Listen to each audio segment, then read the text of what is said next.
Mitra bisnis Komisi 2 DPR RI mempertimbangkan akan mengevaluasi posisi Mahkamah Konstitusi dalam jangka menengah dan panjang karena dianggap mengerjakan banyak urusan yang bukan kewenangannya. Salah satunya adalah keputusan mengenai Undang-Undang Pilkada yang dianggap sudah terlalu masuk ke hal-hal teknis. Seharusnya pembuat undang-undang itu adalah DPR dan pemerintah. Namun dengan putusan itu, seolah-olah MK menjadi pembuat undang-undang ketiga. Apa komentar Anda mengenai rencana DPR mengevaluasi posisi MK ini? Silakan komentarnya di 633-9160, 633-9160, atau WhatsApp call 0816-924-924. Jadi gini, kalau hanya sebatas evaluasi, yang dengan tujuan agar tidak terjadinya tumpang tindih kewenangan, saya rasa itu sah-sah aja. Yang terpenting dalam hal ini DPR tidak boleh menghilangkan apa yang menjadi fungsi pokok MK seperti yang tertuang dalam Undang-Undang Dasar 45. Ya kan gitu. Kalau cuma evaluasi aja sah-sah aja. Yang tidak boleh itu. Gitu. Begitu pun dengan MK. MK juga sebagai lembaga konstitusi harus patuh terhadap UUD 45, terhadap konstitusi, harus tunduk.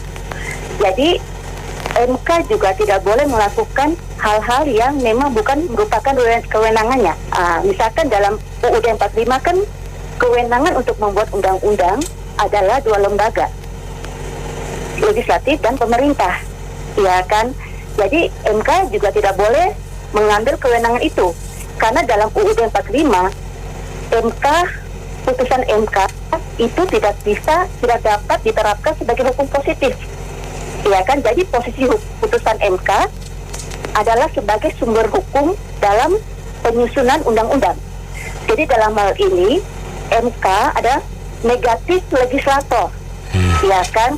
Jadi MK bisa memutus norma dalam undang-undang yang bertentangan dengan konstitusi, tapi MK tidak bisa membuat norma baru dalam undang-undang.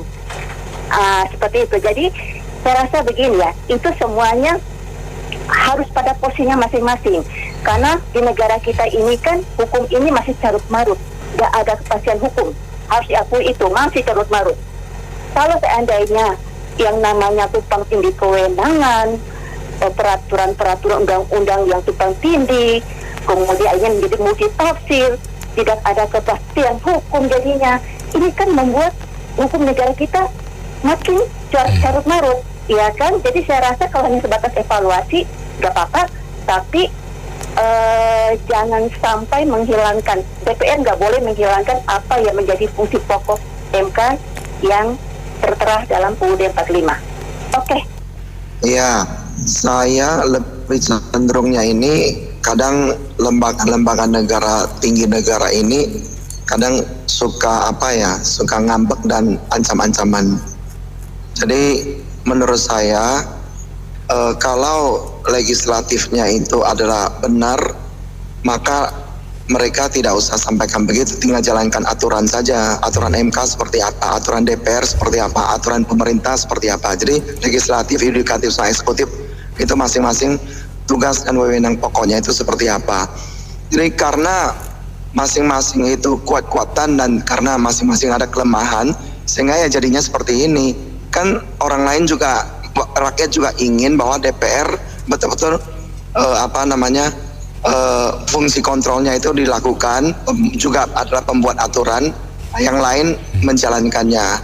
Cuman kita kan 1 tahun terakhir juga sudah menyaksikan MK sampai MK seperti apa. Sekarang MK lagi seperti apa. DPR akhirnya seolah mereka merasa MK melangkahi dia, akhirnya dia keluarkan itu. Ini udah cerita lama, cerita sampai membosankan. Rakyat itu bukan menghendaki sandiwara seperti itu. Rakyat menghendaki kerja yang real untuk kebersamaan dan kerja yang lebih real untuk kemajuan bangsa. Rakyat itu maunya pendidikan, maunya perut kenyang, pendidikan yang bagus, anggarannya itu jangan dikorupsi. DPR nggak usah yang begitu-gitu. DPR kalau mau cepat mengesahkan aturan tentang pemberantasan korupsi yang betul-betul yang ada hukuman seberat-beratnya sampai hukuman mati. Itu yang betul baru bisa menyelamatkan uang budget negara, baru bisa untuk kesejahteraan rakyat. Itu yang real. Yang begini minus teoritis hanya ancam-ancaman saja, kuat-kuatan saja. Demikian, terima kasih. Saya tadi mendengarkan opini, jadi MK membuat keputusan begitu itu kan nggak boleh, itu begini begitu. Dia lupa yang menciptakan MK ini siapa, kan DPR juga. Jadi ada undang-undangnya MK itu dibentuk.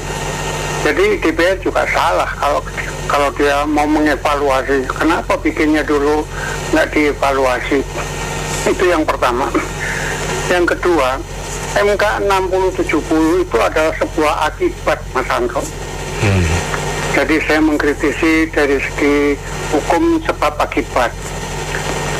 Jadi MK 6070 itu keluar adalah akibat. Penyebabnya apa? Penyebabnya karena adanya tuntutan dari dua partai non-parlemen.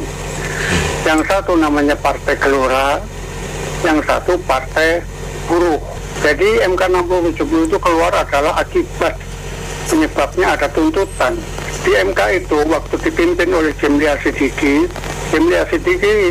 mengatakan bahwa nggak usah orang partai politik, warga biasa pun kalau ada pasal di dalam undang-undang yang dianggap merugikan satu orang warga negara, dia boleh komplain ke MK.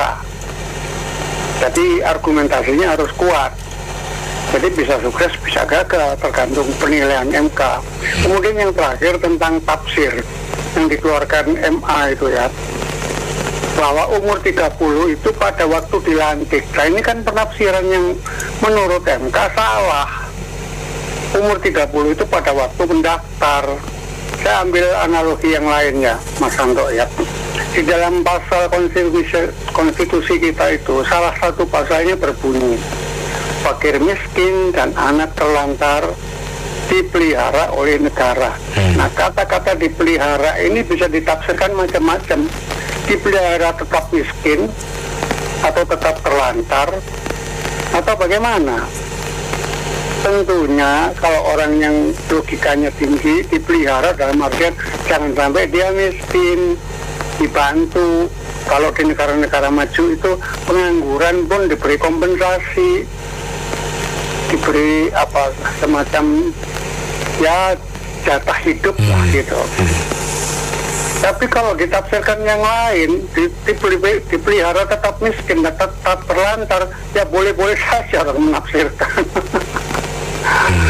Jadi sulitlah negara kita ini. Makanya profesor-profesor dan guru besar itu mengatakan kerusakan mereka ini adalah kerusakan moral, etika moral.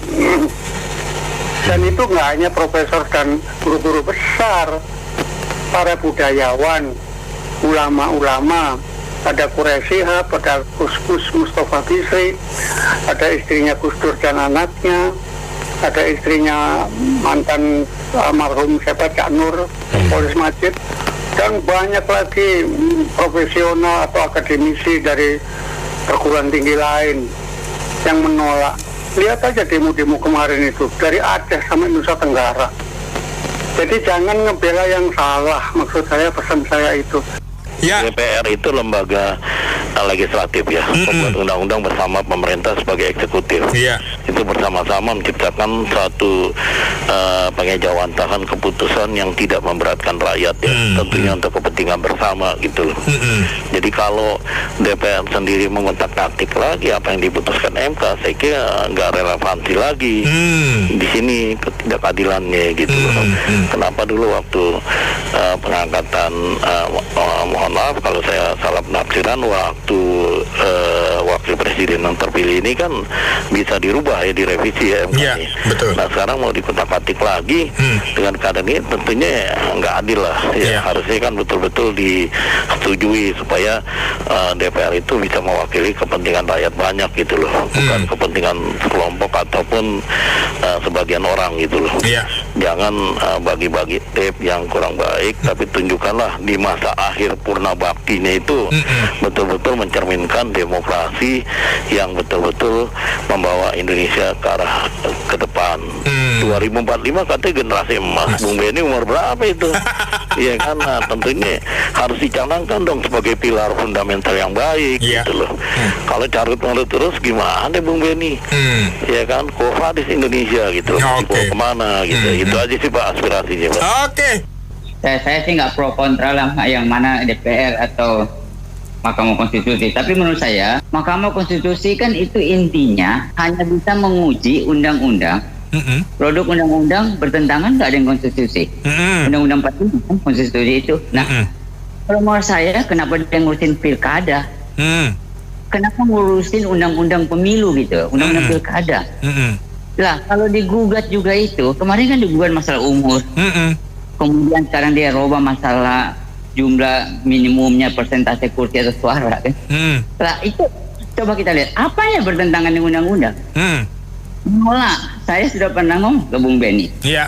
Yang dia buat itu bertentangan dengan undang-undang. Yang dia buat sendiri itu setiap warga negara Indonesia berhak dipilih dan memilih. Iya. Tidak boleh melarang dengan apapun caranya, baik umur atau pengalaman atau persentase suara atau apa. Ya. Jadi yang dia buat sendiri itu bertentangan dengan konstitusi. Jadi saya justru menyatakan saya tidak membela DPR, tapi menurut saya ya benar harus dievaluasi. Mahkamah Konstitusi benar udah terlalu jauh. Dia menguji undang-undang yang bukan merujuk kepada Undang-Undang 45, bahkan yang bertentangan dia iyain dan dia buat. Nah, sekarang kalau saya tanya begini, apa 9 hakim itu dalam menentukan presentasinya? Apa dasarnya? Presentasi 75% atau 8% atau berapa? Apa dasarnya? Itu kan hanya pemikiran aja, oh ya sudah 10% saja lah. Ya udahlah 15%. Nggak ada argumennya. Dasarnya apa? Penentuan itu dasarnya apa? Penentuan persentase itu. Kemudian umur yang saya bilang Pak Gibran itu benar, tapi nggak tuntas.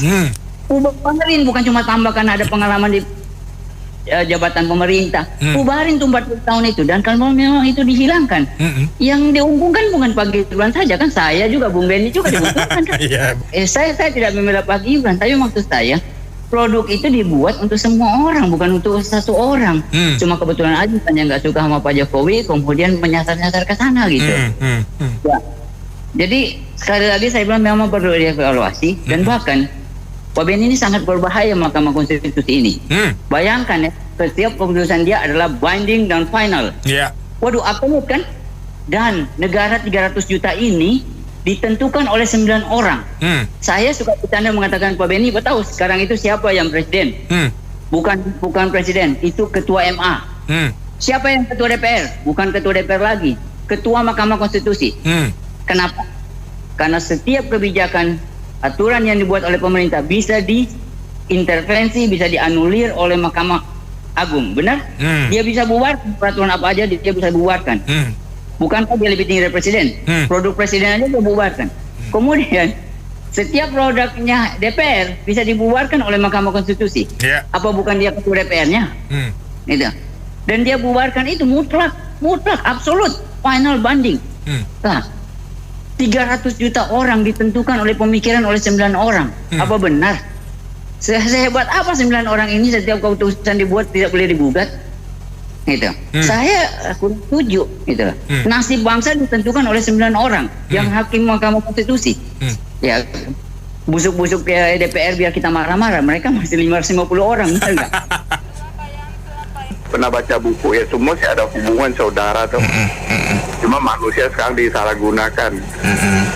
Dulu saya pernah baca buku ya, Tiongkok kuno, tentang kenapa manusia menciptakan agama, kita gimana mengaji agama, kita mengenali gimana manfaat kita. Cuma sekarang kan banyak orang salah gunakan agama kan, untuk kepentingan kelompok golongan. Nah, itulah jadi kacau, jadi perang-perang di mana-mana gitu kan. Jadi Arab situ ya salah gunakan agama. Ya gitulah manusia, nggak ada yang gitulah. Iya dah. Nah, masalah DPR ini sih sebenarnya mereka tuh budaya ini cari kuasa. Saya nggak salahin si A, si B, si C, semua sama. Tapi mawon. Mereka kan bilang dia paling benar, dia tidak itu yang benar, dia aturan kan manusia yang bikin, benar. Iya. Kalau kita mau sempurnakan ya nggak usah banyak fakta, cuma ngobrol duduk sama-sama di kafe duduk, ya ngapain pusing kayak sekarang. Betul. Ini nggak salah terima juga masih lama. Emang sekarang 2 presiden Indonesia kan, nah itu aturannya atau gimana? Iya. Lo manusia kalau mau isi aja kita mau ya duduk bersama-sama mah nggak ada masalah kok. Ya cuma kalau banyak di DPR kan cuma titipan partai ya gitulah, masing-masing biar dia benar, dia yang demi pro rakyat segala macam. Iya. Nah itulah. Gimana? Apa tadi si MK mau ditinjau kembali? Iya, katanya sih mau dilihat lagi, dievaluasi. Walaupun banyak yang membantah sih, bilang, enggak, saya nggak ngomong gitu kok. Tapi ya memang bla bla bla bla gitu katanya. Saya mau ketawa Pak Kudusan nih, gimana nih? Yang lebih penting dievaluasi itu keberadaan DPR. Begitu banyak orang kerjanya nggak jelas. Lebih baik yang DPR-nya yang ditiadakan. Jelas kan itu politisnya nggak terlalu nggak terlalu mendukung rakyat, wakil rakyat, tapi bukan ya bertindak sebagai wakil rakyat. Itu yang perlu ditinjau kembali tuh. Iya. Keberadaan DPR. Maaf, makasih. Silahkan. Itu DPR kan singkatan dari Dewan Perwakilan Rakyat. Harus menjunjung tinggi dong Pancasila. Iya.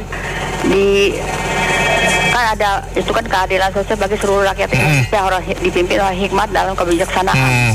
Mana itu nggak beres. Itu ada SNI mana, anak-anak pada keracunan tuh, kena ginjal. Masa depannya bagaimana itu? Nanti rakyat negara ini siapa yang itu membangunnya kalau pada sakit begitu? Harus dilihat dong. DPR kan dengan perwakilan rakyat, harus menjunjung tinggi keinginan rakyatnya, bukannya diputuskan mau sendiri, kebanyakan itu. Perwakilan rakyatnya itu. Terima kasih ya. Iya, memang sih kalau menurut para penggiat demokrasi, apa yang dilakukan MK itu baik.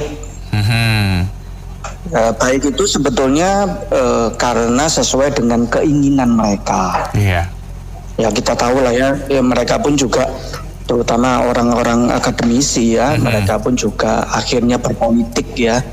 Jadi like and dislike ada terhadap keputusan MK. Jadi keputusan MK itu apakah bisa diajukan ke PT UN? Saya yakin nggak bisa. Iya, karena memang sudah ini dan kan. Keputusan MK itu mengikat. Iya, final and pending. Iya, kan dia yang tertinggi bisa dikatakan seperti itu. Ya sebetulnya apakah keputusan MK itu bisa dirubah? Nah, yang bisa merubah hanya DPR.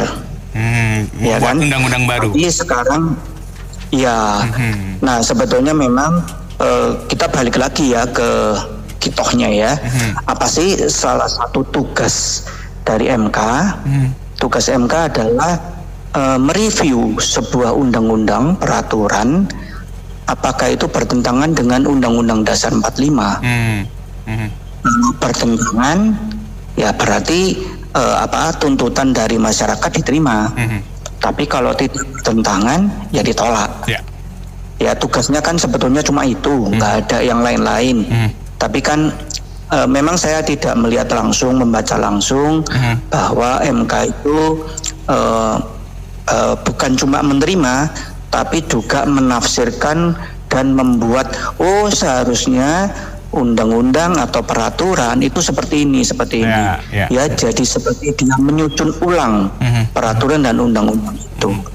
Nah itu kan sebetulnya bukan job desk mereka. Ya seperti saya banyak mengikuti podcast dari Bung Kodari ya, bahwa yang namanya orang membuat suatu aturan perundang-undangan dan lain-lain itu kan pasti didiskusikan dengan banyak orang, kemudian didiskusikan dengan semua stakeholder, termasuk juga akademisi, ya pro kontranya di mana dan sebagainya, dan akhirnya itu kan dibuat suatu jalan tengah demi kebaikan bangsa dan negara. Nah, kemudian seperti kemarin yang undang-undang pilkada, ujuk-ujuk ada angka. Angka itu dari mana? Ya, jadi angka itu kan sebetulnya benar-benar digodok, dipertimbangkan. Kenapa sekian? Ya, seperti dulu. Kenapa kok angka presiden itu, usia presiden itu harus minimum 40? Kenapa? Nah, dari situ kan ada perdebatan, ada mungkin ya mereka melihat dari filsafat yang ada di Indonesia. Ya, dan itu nggak cuma salah satu suku tertentu, tapi digali dari masyarakat Indonesia secara keseluruhan, dibandingkan dengan internasional bagaimana dan seterusnya. Ya, jadi nggak ujuk-ujuk kemudian dia membuat angka seperti ini, dasarnya apa? Ya, dan memang saya mendukung apa yang dilakukan oleh DPR, tapi memang harus melibatkan para akademisi. Ya, nah. Kita balik lagi, peraturan MK itu bagaimana? Apakah jangan-jangan ya udah di challenge saja itu peraturan MK ke MK, ya, apakah MK menerima atau menolak? Ya, kalau misalnya menerima, ya sudah, MK itu tidak bisa diutik-utik lagi, bisa melakukan apapun. Kalau menurut Bang Kodari, ya udah, nggak usah ada DPR. Ya, serahkan semua pembuatan undang-undang itu ke MK. Ya, seperti itu. Ya, menurut saya memang ini kacau lah ya. Oke, terima kasih. Terima kasih. Selamat siang Pak Yus. Iya, itu saya dulu MK, sekarang terakhir MK. Maksudnya dulu bagus, sekarang jelek. Iya. Kenapa itu DPR emang tuh pada ribut, kan PR namanya tuh DPR, namanya pada ribut. Pada ribut ya, Dewan pada ribut ya. Betul. Ya udah, kalau butuh dipuji-puji MK-nya, kalau nggak butuh di depak. DPR seperti ini karena kemarin ada demo terus nggak jadi. Dia pikirlah putar otak, pingin dikutak-atik. Itu kutak-atik bisa banyak macam tuh. Ya, bisa diganti, dia punya nomenklatur, kemudian dari anggaran. Ya. Kalau anggaran dikecilin itu mati juga itu. Jadi memang di tangan mereka sih ya. Tapi begini, dari serangkaian kejadian itu kita bisa melihat bahwa DPR ini sudah tidak mewakili suara rakyat. Kalau enggak, kenapa kemarin ada demo? Kan bertingkahnya udah kelewatan gitu loh, makanya demo. Ya, kemudian ya mereka syok, ya mungkin ada pentolan katanya, pentolan politik, atau mungkin Pak Prabowo yang suruh udah nggak boleh, stop. Gitu ya, kita nggak tahu, kita kan rakyat biasa. Maksudnya intinya itu di atas Anda semua yang penuh dengan kewenangan yang diberikan oleh undang-undang juga ada rakyat. Ya, kalau rakyat turun ke jalan semua, Anda mau bilang apa? Ya, kekuasaan itu bisa, pasti ada masanya. Pasti akan selesai. Nggak bisa diwaris-wariskan, dibuat-buat. Apalagi dengan melanggar undang-undang, ya. Kemudian kalau bicara sistem satu partai lah atau apa, kita banding-bandingkan, itu mustahil.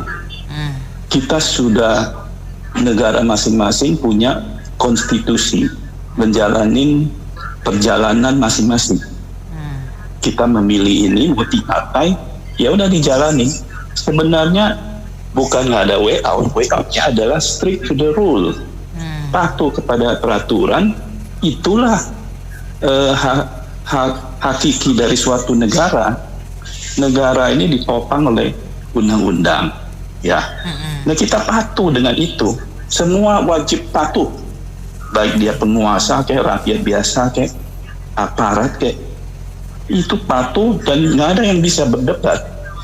Tapi kalau nggak patuh, cawe-cawe segala macam, ya rakyatnya marah. Ya buktinya demo itu. Jadi kita bicara yang realita aja. Kalau mau one party system itu sudah nggak mungkin, ya. Memang ada manfaatnya, tapi mudaratnya juga banyak. Kayaknya nggak boleh ngomong macam-macam. Kita ngomong begini mah pas FM, besok udah hilang itu. Gitu. Jadi kan kita nggak mau. Kita mau begini, ya udah. Tapi caranya gimana? Patuh pada peraturan. Ini kalau kan ibaratnya kan gawang lah, gerbang untuk jaga-jaga kalau pemerintah DPR pada selingkuh bikin undang-undangnya demi kepentingan pribadi masing-masing. Itu jadi daripada masyarakat yang ngamuk di tengah jalan, ya mendingan kita ajuin ke MK. Itu gunanya begitu, apa mau masyarakat ngamuk kayak kemarin, nanti imbasnya lebih jelek. Ya kalau anggota DPR yang pikirannya waras lah, jangan kayak anak kecil. Itu juga negara bukan buat anggota DPR, bukan punya presiden, punya semua rakyat Indonesia sama-sama memiliki. Ya enggak, jangan mentang-mentang kita jadi presiden, kita jadi anggota DPR, kita undang-undang kita sesuka gua, ya nggak begitu. Makanya ada yang jagain konstitusi, yaitu Mahkamah Konstitusi. Biar apa? Biar masyarakat jangan turun sendiri ke ngambil alih gedung DPR. Kan dulu udah diambil alih sama masih waktu gedung DPR. Masa mau diulangi lagi gitu? Makasih ya. DPR itu kan singkatannya Dewan Perwakilan Rakyat. Ini harusnya mewakili suara rakyat. Apakah yang dilakukan ini mewakili suara rakyat atau suara partai atau kepentingan kelompok partainya? Jadi menurut saya DPR ini udah tidak sesuai dengan rakyat. Jadi saya mencari pemimpin yang bisa merubah sistem ini. Saya mencari pemimpin yang bisa merubah sistem, karena tidak mewakili suara rakyat, hanya mewakili suara kepentingannya dan keuntungannya untuk kantongnya. Begitu kira-kira. DPR mau mengevaluasi MK kinerjanya. Sekarang kita sebagai rakyat mempertanyakan juga, yang mau mengevaluasi DPR kinerjanya siapa? Kerjaan selama ini 5 tahun ini apa yang dikerjakan? Rakyat mempertanyakan itu. Harusnya mereka harus dievaluasi juga kinerjanya. Selama mengabdi sama rakyat, apa-apa saja yang sudah dihasilkan undang-undangnya. Itu pertanyaan kita, siapa yang mau mengevaluasi dia? Ya kembali lagi, kita minta tolong supaya dibuatkanlah peraturan-peraturan ke depan ini untuk DPR ini. Jangan dibilang DPR perwakilan rakyat, tapi rakyat sendiri tidak diperhatikan kesejahteraannya. Hanya segelintir manusia saja yang mengatur-atur.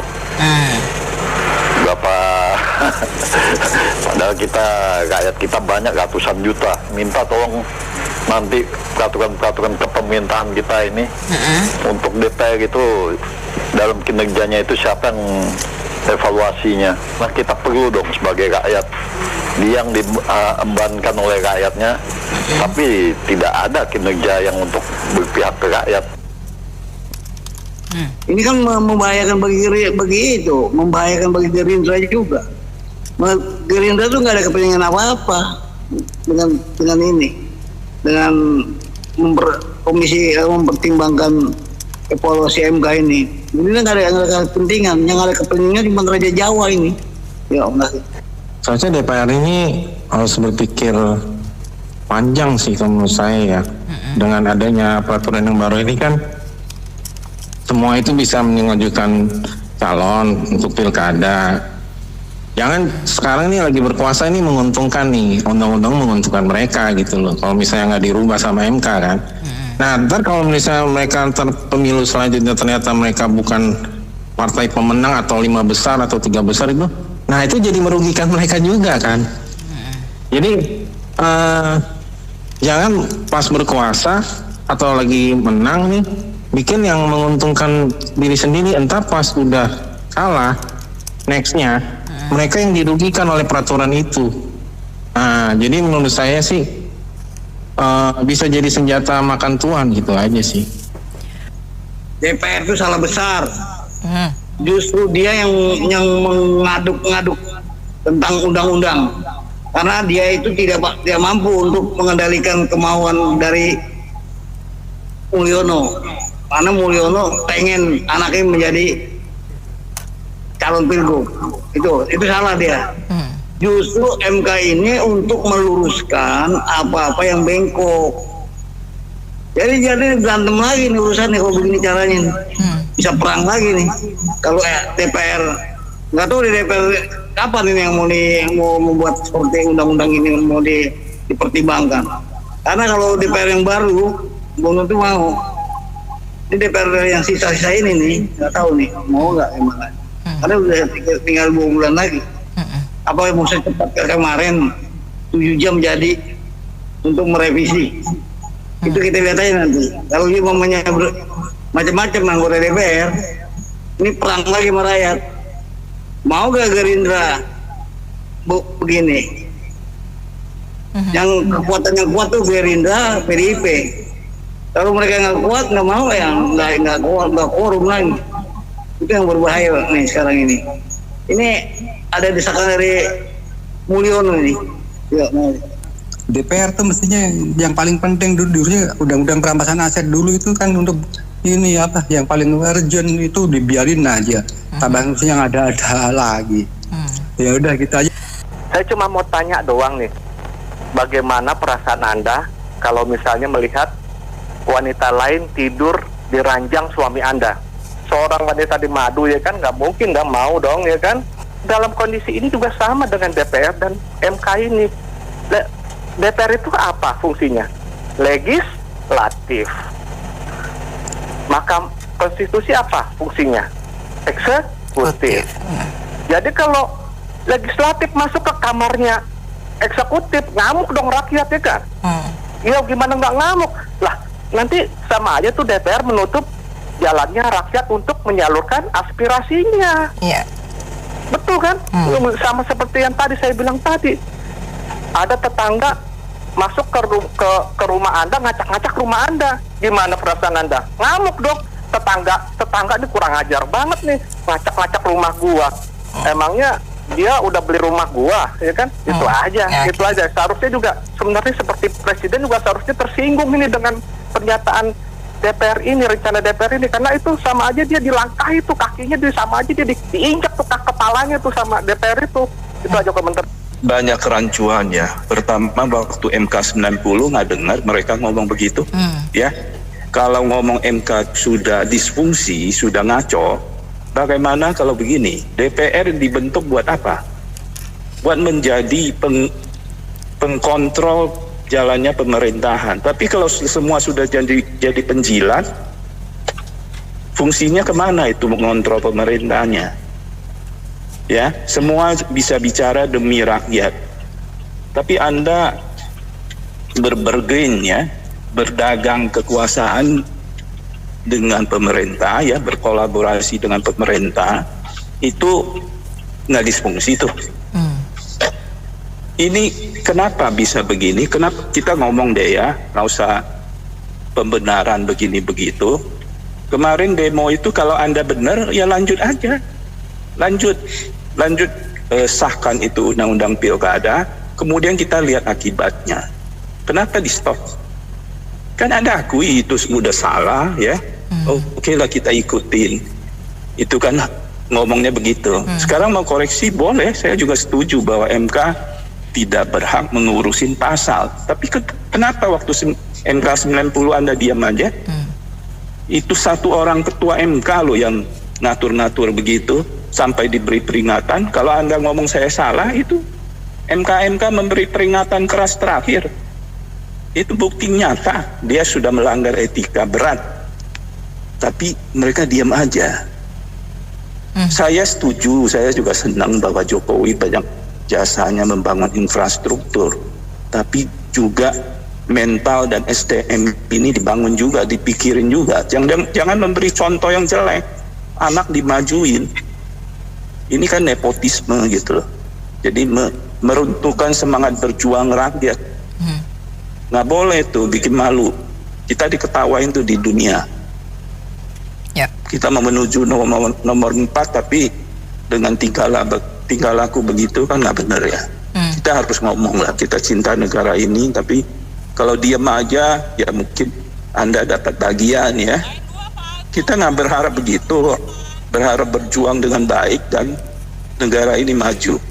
Menurut saya negara ini mundur karena dicontohkan pemimpinnya nepotisme, korupsi dan lain-lain anak buahnya yang oknum-oknum. Akibatnya negara ini mundur. Kalau mau dibilang negara ini maju, itu berita hoax. Kemungkinan besarnya seperti itu. Contohnya penegakan hukum masih pilih kasih atau tajam global tubel ke atas. Ekonomi mayoritas Indonesia yang real miskin. Kelas menengah turun 80% jadi kelas miskin. Itu namanya gagal total. Ya beginilah negara kita. Kemudian seperti itu. Terima kasih, semoga Bu. Menurut saya sih ya kayaknya rencana DPR ini kayaknya untuk malah berbahaya gitu Jeng. Karena kalau ingin dalam istilah tanda kutip mengebiri MK, apalagi ini kaitan dengan pemerintahan 5 tahun yang akan datang. Dan seperti kita ketahui bahwa 90% semua parpol itu ada di pemerintahan Kim Plus ini. Cuma satu parpol itu PDIP yang nggak bergabung dalam pemerintahan. Jadi malah saya khawatir jika kewenangan pembuatan undang-undang kembali diserahkan ke DPR sepenuhnya, yang bisa kita bayangkan, kekuatan sepenuhnya ada di tangan mereka loh, ada di tangan DPR, ada di tangan pemerintahan loh. Kita nggak bisa ngebayangin 5 tahun yang akan datang nih, apakah akan lebih baik dari sekarang atau akan lebih buruk. Tuh, karena yang berkumpul di pemerintah itu sudah 90% parpol semuanya gitu, jadi nggak ada kekuatan penyeimbang seperti sebelum-sebelumnya. Jadi maksudnya kalau dibandingkan satu parpol PDIP dibanding 90% parpol di pemerintahan, apalah artinya sebuah PDIP gitu, Cing. Oleh jika rencana ini dibuat tahun-tahun kemarin sebelum adanya undang-undang mengenai pembatasan umur segala macam, mungkin itu bisa dibilang sebagai penyeimbang lah. Tapi kalau sekarang hal itu diajukan, menurut saya malah sesuatu yang akan mengerikan gitu, Jang. Jadi maka kekuatan penuh ada di tangan DPR semuanya, MK atau yang lain nggak punya apa-apa untuk melawan itu, Jang. Kadang-kadang orang ini lupa ya, MK itu produk sistem negara yang menganut common law. Itu diadopsi oleh Indonesia untuk dipakai untuk awalnya itu perselisihan daripada angka-angka dari pemilu ya, mulanya awalnya. Secara filosofi kita juga tidak paham sebenarnya kenapa sih MK itu dibentuk di negara-negara yang sistem common law. Harusnya kita belajar dulu filosofi mereka kenapa dibuat secara historis, filosofi, sosiologi, tentang juridisnya kenapa gitu. Baru DPR bisa mengutak-ngatik itu MK gitu saya bilang. Jadi karena tupoksi mereka tuh berbeda antara DPR sama MK. Dan sepenuhnya kita juga nggak tahu sebenarnya tuh bagaimana hak dan wewenang MK itu sesungguhnya, karena itu kita adopsi ke negara kita yang mengenai sistem civil law. Jadi saya kira prinsipnya kita belajar dulu, jangan rakyat dibodohin lah. Kebetulan juga saya praktisi hukum dan juga saya seorang dokter juga, jadi saya geli aja gitu. Banyak bergaul dengan manusia dari dua sisi, dari hukum, dari medis. Jadi DPR ini saya kira udah justru kalau pikir dia berkeroyok, bergerombol, sama-sama punya kepentingan yang masing-masing yang disatukan dalam bentuk keinginan kekuasaan. Kalau saya lihat Indonesia ini, negara kita ini menganut sistem agak lucu, agak ambigu. Apa itu? Presidensial, tapi kenyataannya kayak parlementer gitu. Jadi usul saya tanggung-tanggung, bentuk aja semi parlementer. Bagi aja kekuasaan presiden dan bagi aja kekuasaan para orang-orang parlemen atau DPR-nya. Jadi supaya jelas apa itu pengertian House of Representative, wakil rakyat, misalnya bahasa Indonesia diterjemahkan wakil rakyat. Wakil rakyat harusnya ngikutin rakyat dong. Iya, namanya juga wakilnya ya enggak? Wakil rakyat menghujat rakyat, menyengsarakan rakyat. Oke. Jadi House of Representative itu mengandung arti bahwa people sovereignty namanya itu. Jadi kedaulatan itu ada di rakyat. Jadi bukannya di mereka-mereka yang notabene mengaku pilar demokrasi, tapi demokrasi menurut mereka versi dia gitu, bukan versi House of Representative. Harusnya ke situ mestinya. Dia mau mengutak-ngatik MK nggak bisa. MK dan DPR itu berbeda institusi dan tupoksinya. Tupoksi itu maksudnya hak dan wewenangnya beda gitu, nggak bisa dia ngutik-ngutik ke sana dia. Sekalipun dianggap seolah-olah si MK itu pembuat undang-undang, seolah-olah ya, tapi kita bilang seolah dulu kenapa kan 8 keputusan yang dulu tuh kok diem, sekarang kok ribut. Nah itu kelihatan bahwa itu mereka DPR juga itu bermain di tatanan politis ya kan. Iya, karena ada kepentingan ya. Oke. Iya. Betul, jadi saya setuju juga dengan pendapat yang kedua. Nggak usah banyak-banyak partai tadi Pak Akung tapi Pak Agung. Akung juga. Saya kira negara maju tuh partai sedikit kok. Supaya jangan terlalu banyak kepentingan. Ya mohon maaf ya, cari makan ya gitu aja ya Bu ya. Itu saran saya. Saya kira jamin aja DPR itu, kalau perlu kita demo lagi deh, saya kira gitu aja. Pabrik bergaya bengkel. Apa maksud dari omongan saya tadi? Ini DPR ini kan fungsinya seperti pabrik. Dia bikin yang baru. Mobil yang baru bikin. Mobil, kan? Nah, terusnya mendadak rusak. Apakah konsumen pemilik mobil itu langsung ke pabrik? Enggak. Pasti bengkel kan? Nah itu juga begitu. Ini DPR kan fungsinya udah jelas. Dia kan produksi. Dia mau produksi undang-undang. Terusnya mendadak cacat gitu, rusak. Nah masyarakat kecewa loh. Ini kok saya beli barang mahal-mahal kok rusak begini. Ya udah ke bengkel aja deh. Ya udah, bengkelnya siapa? Ya Mahkamah Konstitusi.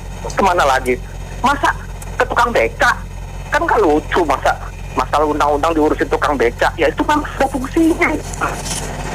Kalau sampai mau utak-atik konstitusi ya berarti DPR juga harus diubah juga fungsinya. Jadi ibaratnya jadi montir lagi, jadi tukang bengkel lagi dia. Jadi dia tuh jangan lagi jadi pabrik lagi, jadi bengkel aja udah. Itu aja komentar saya. Gini ya, kalau yang pendukung Anies atau pendukung PDIP kali ini ya pasti belai MK. Tapi kalau bukan ya pasti belai DPR. Kalau saya sih ngelihatnya dari akar permasalahan. Sejujurnya MK itu memang bukan pembuat undang-undang. Karena yang diminta untuk menguji undang-undang A, tapi dia malah keluarin undang-undang B. Itu artinya MK ikut berpolitik dan ikut membuat undang-undang. Makanya selalu saya ngomong bahwa Indonesia ini bukan makan makanan, bukan makan nasi. Makanya makanan setiap tahun 500 triliun dibuang. Kenapa? Padahal kita masih rawan pangan. Tapi kita itu lebih makan politik daripada makan nasi. Itu terus hukum juga selalu dipolitisasi. Jadi sebenarnya hukum itu di atas politik, tapi ini politik menginjak-injak semua martabat negeri ini. Itu yang jelas. Jadi suka atau tidak suka pendukung siapapun sami mawon, pokoknya politik diduluhin gitu ya. Terus ngolok, ada yang celaka lagi malah ngolokin gini, kampanye gini, kepala daerah kampanyenya gini, ini di Bali kurang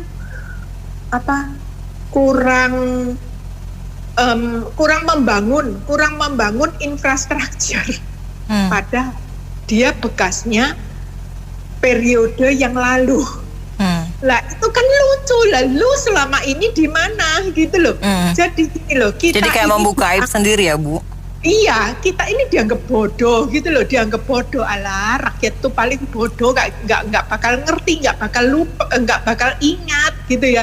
Jadi terus pada saat kampanye, waduh ngomong kanan kiri, janji kanan kiri.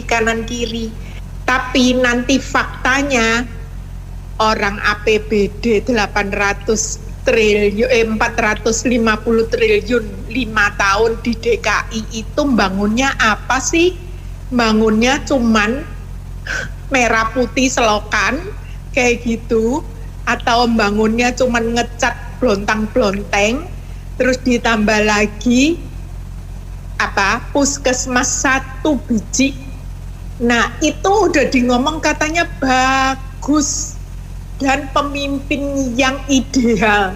Lah hal seperti ini kan gimana ya, kita ini sebenarnya setengah cerdas, sangat cerdas, atau kurang cerdas. Saya bingung. Jadi sebenarnya kenapa Indonesia ini kaya tapi nggak maju-maju jalan di tempat. Ya seperti itu. Kalau nanti bangun infrastruktur, ngomongnya lu jangan makan semen. Tapi nanti kalau sudah menikmati, diam saja. Contoh, kemarin dulu kalau nggak salah, hari Minggu atau hari Sabtu ya, ada operasi telerobotik. Nah, menggunakan 5G antara Bali dan Jakarta. Itu sebenarnya yang dibahas, tapi kita yang bahasnya apa? Anies mulu. Gue sampai bingung, emangnya Anies itu penemu Indonesia seperti yang diklaim oleh Anies bahwa tahun 1934 kakek saya udah datang mendirikan Indonesia. Loh sumpah iya kayak gitu, ada videonya, kalau nggak percaya saya kirim.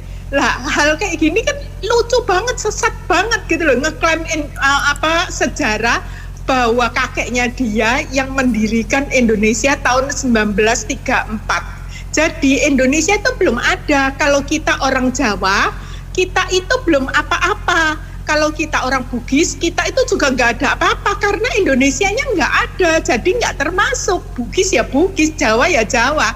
Padahal dia ngeklaim 1934. Lah sekarang pertanyaan saya, Sumpah Pemuda itu tahun berapa? Hello. Masalahnya DPR mau mengevaluasi MK itu orangnya. Jadi SDM-nya yang dievaluasi ya. Itu saja deh anak mama. Iya, karena kan putusan MK 60-70 ini kan merusak rencana sebagian besar partai ya, yang sudah sejak awal berencana Jakarta akan diaklamasikan saja gitu ya, tidak usah ada pemilihan supaya rakyatnya nggak capek katanya alasannya ya.